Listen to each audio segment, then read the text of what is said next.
hey y'all, happy Monday. So we've got a lot of things growing in the garden today, and I know a lot of you that watch my gardening channel are people who are growing, and I know that some of you are thinking about growing, and in these really weird and unusual times, this is the time to get something growing. So that's something that I'm going to spend some time at the first part of this video chatting about, is the simplest, easiest ways that you can get something growing for yourself, and then from there you'll grow and you'll kind of expand into different and maybe better ways to doing it. But I want to give you some really basic ways to get some things growing for you, and then we're going to take a little tour of the yard and I'll show you what's growing on in my yard.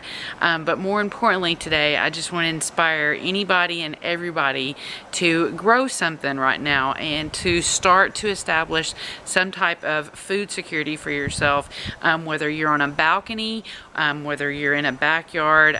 We already do a lot of different things in our backyard as far as container growing, so I'm really taking this down to a really small space setup, kind of a little bit more with somebody with a balcony or a really small patio or even just a window in their kitchen. So check this out with me, and then stay tuned at the end for our quick little tour of the garden. I want to start off by saying that I'm as guilty of this as the next gardener, and that's probably at making gardening look way more complicated than it really is. You know, we have all of our fancy amendments. A lot of us just prefer to use compost and worm castings and everything, and maybe some of us even have access to a lot of different things that you just might not even have access to right now. So I want you to know that for all intents and purposes of especially just getting yourself into a pace of growing and thinking of ways to grow your own food, that you can make it a lot more simple than that. And so I really want to kind of impress that upon you, because I think that that's what keeps a lot of people from growing any type of food.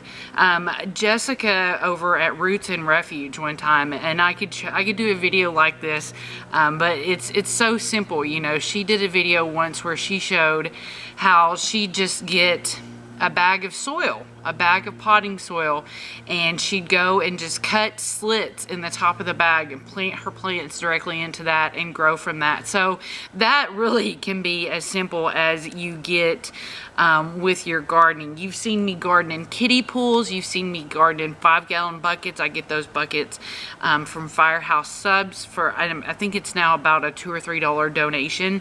But if you even don't have access to that, I know you've got to have some of these containers at your house or at some point in another. These are actually distilled water jugs, but I think that probably enough of you out there have a milk jug of some kind or a juice jug. Anything that I think that probably has some kind of flat side. So here are just some simple ideas, I think, and what we're going to focus on planting in these containers is just lettuces, just something simple. And the cool thing about most lettuces is if you don't just give them a straight haircut, you can go in and continually cut from those lettuces. So this is one way to ensure that you could have a fresh salad on your table inside of, say, maybe a month, depending on the sunlight and stuff. And so I'm gonna put these together, and I'm gonna, hopefully in doing this, I'm gonna encourage you, and I'm gonna show you what my little balcony garden is gonna look like. So this is the halves of each other, and you know, I went through and I used the thumbtack to put holes all in this side of the jug and as well on this side. Now, in the past, I've heated up a nail like that you nail into the wall, or a screw to poke holes into things. But I'm trying to work with what I think that you would have around your house. And I don't know if everybody's got a nail or a lighter or a torch, because you really need a torch because that lighter is going to heat up really fast. Or, you know, if you were real careful, maybe you could use the point of a knife or an X-Acto knife to get some holes in here. And I've got a lot of holes. This is not a huge coverage area, so I think I'm going to be okay with the size of holes. Now, this is from an old something that they got in the bakery department, like probably some donuts or something. And I use it to carry around stuff from the garden, but I popped holes in that, so this is something that we can use. And then a strawberry container has already got some drainage holes in the bottom of it. Now, most of the time when I talk about soil, I always want you to have the best soil possible. But in these unusual times, I would even extend myself all the way out and say, honey, if you can only get Miracle Grow soil, grow your stuff in Miracle Grow. I'll go all the way there. Now, I like to use Grow Well. It says Garden Time, and I'll try and put a picture, or I might bring it out here in a minute. You can get that here in Arizona at the Lowe's stores. And Grow Well, those Grow Well Garden Time soil bags, that's a local company here in Arizona that makes that soil. Now, I have always been a person that made my soil, and I make that out of 3 equal parts of something: compost, peat moss, and vermiculite. And that's a combination that allows for drainage. But most of those mixes that you're going to buy in the store are already going to be set up to allow for drainage to take place for you. Now, one thing I'll recommend is that it's better to get that soil, or the amount of soil that you think you're going to use, to go ahead and get that wet before you start filling in your little mock containers. So I've got, I'm going to be growing in 4 different containers here. I've got the 2 halves of my jug, I've got this, and then I'm also going to grow in this. And the cool thing about growing in something that's got some height like this, like we could start out I would definitely say something like a cherry tomato. A cherry tomato in this, I'm actually going to grow collard greens in it. Not collard greens, I'm going to grow mustard greens in it. Now, the reason why I say that you could get away with doing a tomato plant in this is because once your plant gets as tall as this container, what you can do is you can cut the bottom of this container off, and real carefully, you know, real carefully cut the bottom of your container off, and then you can take another container that you've cut off the same height as that, probably even lower, like down here where you could get a complete square space. Then you can actually set this, fill it up with dirt, then you can set this open bottom container on that one and keep extending up the size of your container, so that something like a cherry tomato could actually go through a season or a cycle by stacking these containers with their bottoms open and giving yourself more room to grow. Another thing I'll tell you is, if you do have a nursery in your town, most of the time, and you can ask them, here in the nurseries that I go to, which is primarily Summer Winds, I asked them one time, because I was looking to buy just some simple planters and pots, and they just told me to go back behind the building, because behind Summer Winds, all the landscapers come, and they so like this container here, this is a container that I got. It's full of dirt, and it's wet dirt. So, but I've got a ton of these like 3-gallon containers that I got for free just because they were sitting behind Summer Wind. So you might check with some of your local nurseries that have a lot of landscapers that buy from them, and they are possibly back there recycling those containers. So there's a lot of different ways that you can get cheap and free containers. So we talked about containers, we talked about soil, you know, just whatever you can get out there. If you get something like Miracle Grow, it's already going to have the fertilizers built into it, so you kind of want to be careful with playing with fertilizers. And then I also said, when you get going with your soil, it's best to get it wetted down first, and then go ahead and plant in it. So I'm not gonna Yeah, so I'm gonna plant in these 4 containers. So real quick, I'm gonna get them filled up with dirt, and then we're gonna plant some lettuce seeds, and every week from here I'm gonna give you a little update on my quote-unquote balcony garden. And next week we'll also talk about some ways that we could get this up off the ground on your patio with some PVC pipe or some different shelving units. But for now, we're gonna jump into filling these up with dirt, and I'll catch back up with you in just a second. This is the garden time soil. So I got out some black seeded Simpson, and like I told you, I'm gonna do mustard greens in here, and then otherwise I just got green romaine. So I'm going to, I think what I'm going to do is I'm going to put the black seeded Simpson in the 2 kind of strawberry and bakery containers, and then I'm going to put the romaine lettuce in the 2 halves of the water jug. And now you could plant these really close together and even eat them as soon as they sprout up, but I kind of want a couple of just good plants. So I'm just gonna put a couple of seeds here, and a couple here, and a couple over here, a couple here, and a couple here, and then we'll just see what we can get to come up from there. And then we might thin it a little bit, and when we thin it, we could actually eat that. And then we'll just kind of go along, and we'll pick the plants that we like the best, and we'll let them be the primary plant. So maybe I'm going to put just a little bit here in the middle too, like that. Okay, so that's the green romaine, and now we're going to do the black seeded Simpson. This is like a loose leaf with large, broad, frilly leaves. So we're just going to come in the strawberry container, and I'm just going to kind of sprinkle some about in there.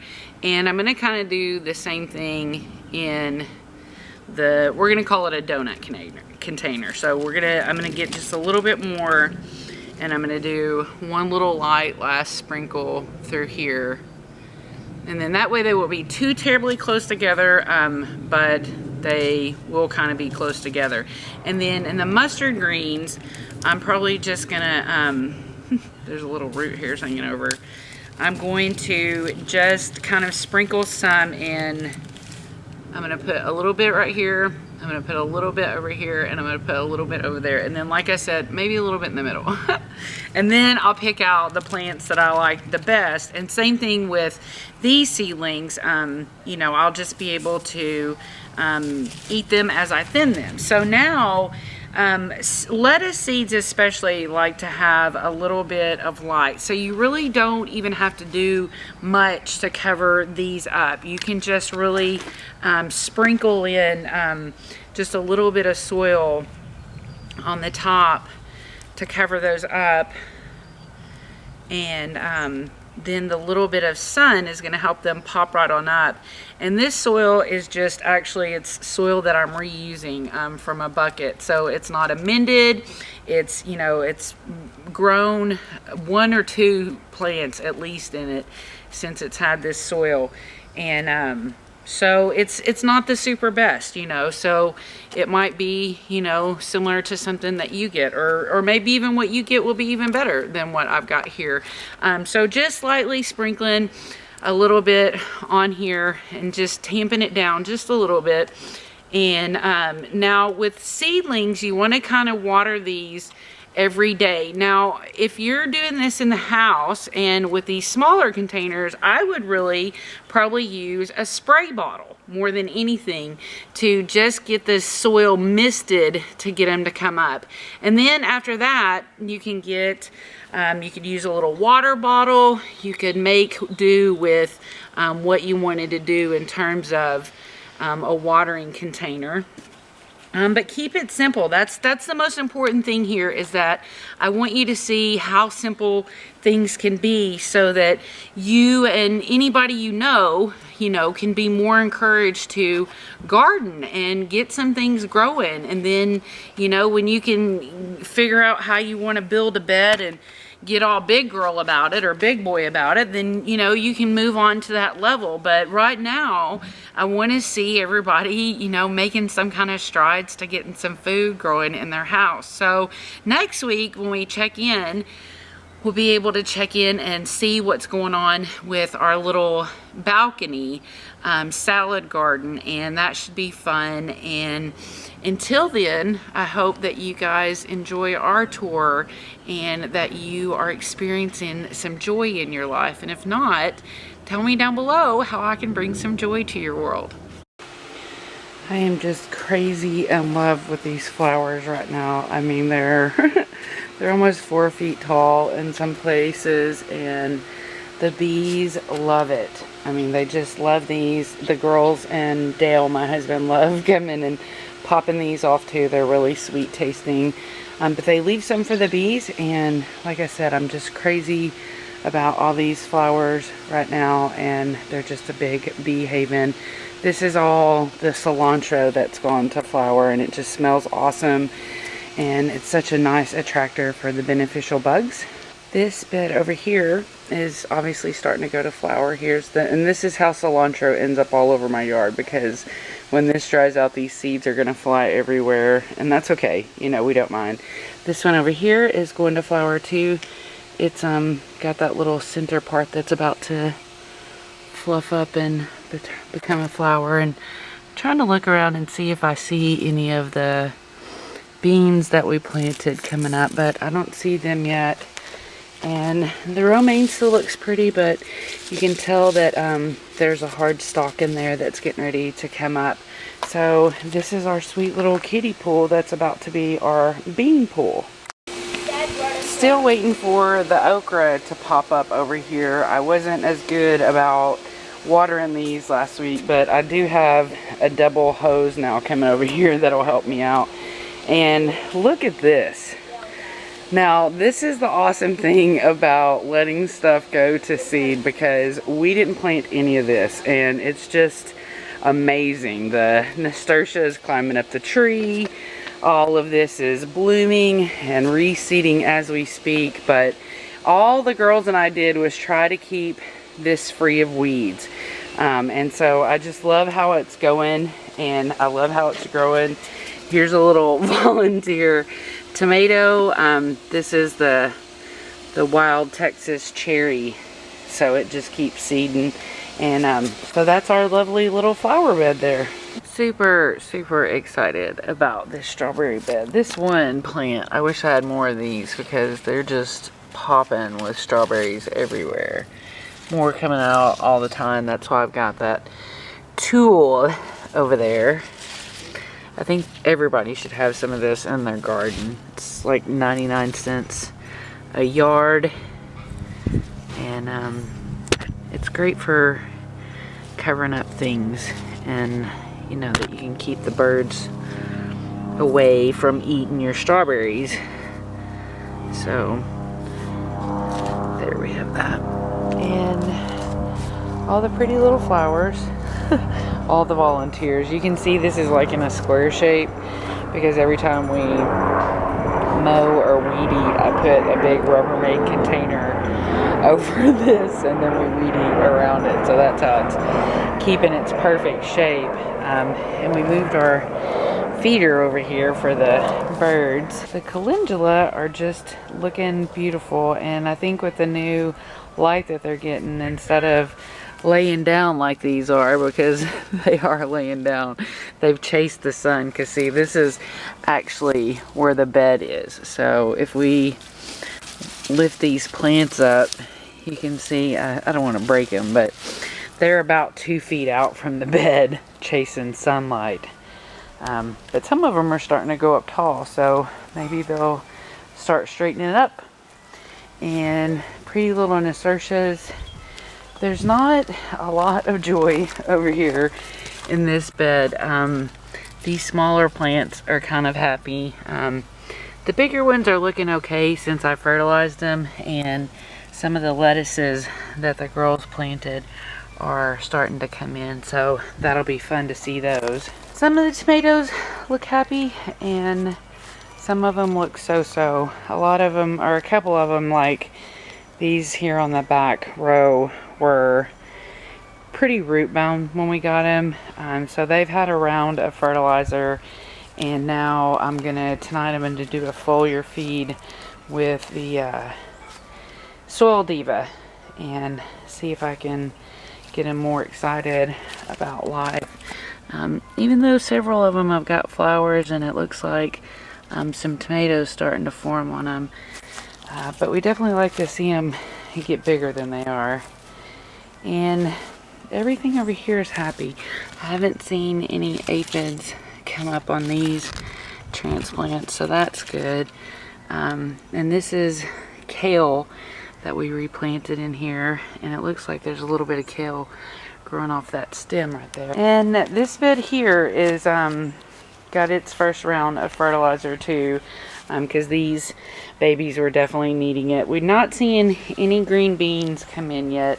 Well, that looks like a green bean right there, even though they're supposed to be carrots. Oh no, there's Aussie beans over here, so there's a bean coming in there. But we do have some radishes coming in, so we're looking for the lettuces and the carrots and these beans over here to start coming in. And I really want to pluck the flowers off these tomatillas, but at the same time I kind of just don't want to jinx them. Now these bales have been giving us fits because the temperature keeps seeming to be too high, because you don't want to plant on these when they're in the 100-degree range. So, but we're always checking the temperature from the top. And so today I started checking it from the sides and came to the conclusion that these are indeed ready to plant. So today we're going to start planting out these bales, because you're going to see over here are kind of, you know, starting to turn yellow. They want some nutrition and they want a different environment. You know, like we've got roots coming out the bottom of here.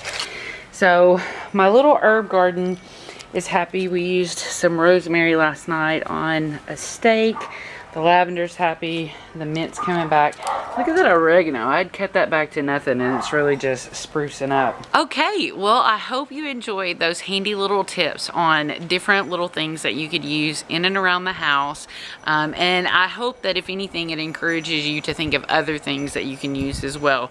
But I think just reutilizing some different plastic containers you've got going, or even just getting yourself a full bag of soil like I chatted about, that'd be a great way to get growing as well. So I hope that things are well for you, and I hope that you have a lot of grace in these days, and I hope that you're having a pleasant time and that you have joy in your life, and I look forward to seeing you again.